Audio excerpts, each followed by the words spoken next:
My name is Jill Biden, and I want to tell you about my husband, Joe.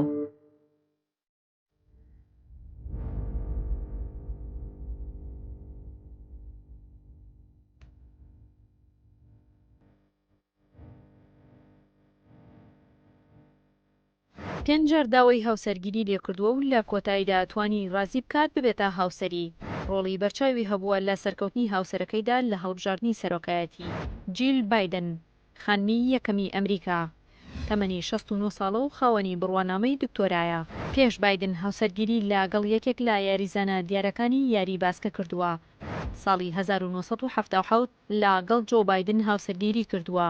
کاتێک لە هەڵبژاردننی سەرۆکایەتی ساڵی 1970 بایدن تووشی شکست هات. جیلی هاوسەری پشتیوانێکی زۆری لێکرد و هاندەرێکی زۆری بوو بۆ بەردەوامبوونی لە کاری سیاسی و دیبلۆماتی. بایدن ڕوبەڕووی تۆمەتی پێشکەشکردنی بڕوانامەی ئەکادیمی ساختە و دزینی وتارە کۆنەکان بووە. هاوسەرەکەی دەنگوەکانی بەدرۆخستەوە و ڕاستیەکانی سەلمان. جیل دەڵێت هەمووان هەوڵیاندا ڕازیمان بکەن، بەڵام ڕەتمان کردەوە لاوازیمان نیشان بدەین. کاتێک جۆ بایدن دوو نەشتەرگەری قرس بۆ خوێنبەرەکانی مێشکی کرا، جیل وەک قەڵایەک لە پشتی هاوسەرەکەی ڕاوەستا و توانی زاڵی بکات بەسەر ئەو نەخۆشیە گرانەدا.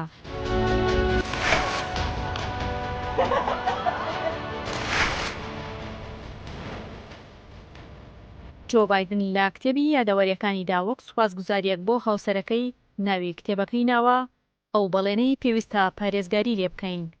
دەڵێت با دڵنیاییەوە جیل ژیانی بۆ گێڕامەوە.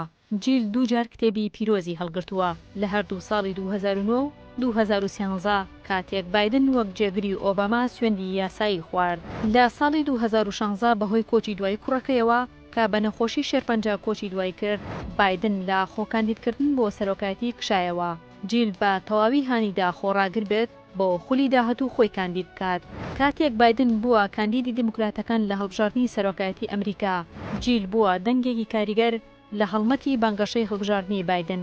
تەنانەت لە یەکێک لە هەڵمەتەکانی هەڵبژاردن کەسێک هێرشی کردا سەر بایدن، بەڵام جیل خۆی پارێزگاری لێکرد و ڕێگەی نەدا ئازار بە هاوسەرەکاندیدەکەی بگات.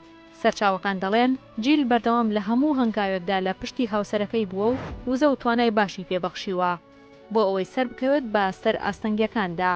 ئێستا تۆ بڕیار بدە، ئەو وتەیە بەسەر جیلدا جێبەجێ دەبێت کە دەڵێن لە پشت هەر پیاوێکی مەزنەوە ئافرەتێک هەیە. جیل ئێستا خانمی یەکەمی بەهێزترین وڵاتی دنیاە.